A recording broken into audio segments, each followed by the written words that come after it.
In my presentation, I'm going to talk about coffee and its importance both in economic and social terms.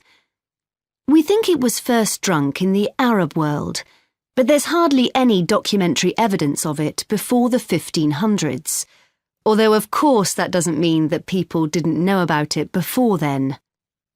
However, there is evidence that coffee was originally gathered from bushes growing wild in Ethiopia, in the northeast of Africa.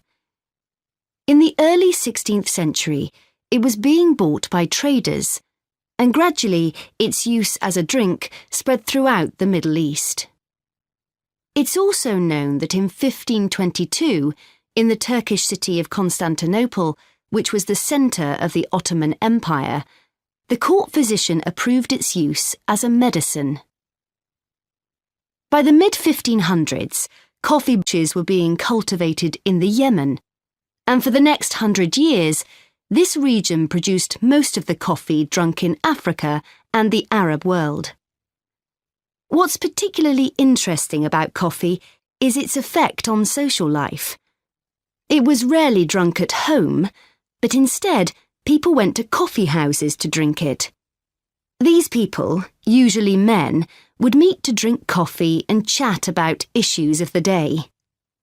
But at the time, this chance to share ideas and opinions was seen as something that was potentially dangerous.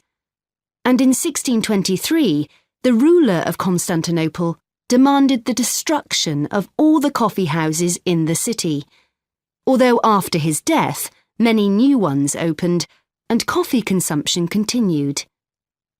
In the 17th century, coffee drinking spread to Europe, and here too, coffee shops became places where ordinary people, nearly always men, could meet to exchange ideas. Because of this, some people said that these places performed a similar function to universities.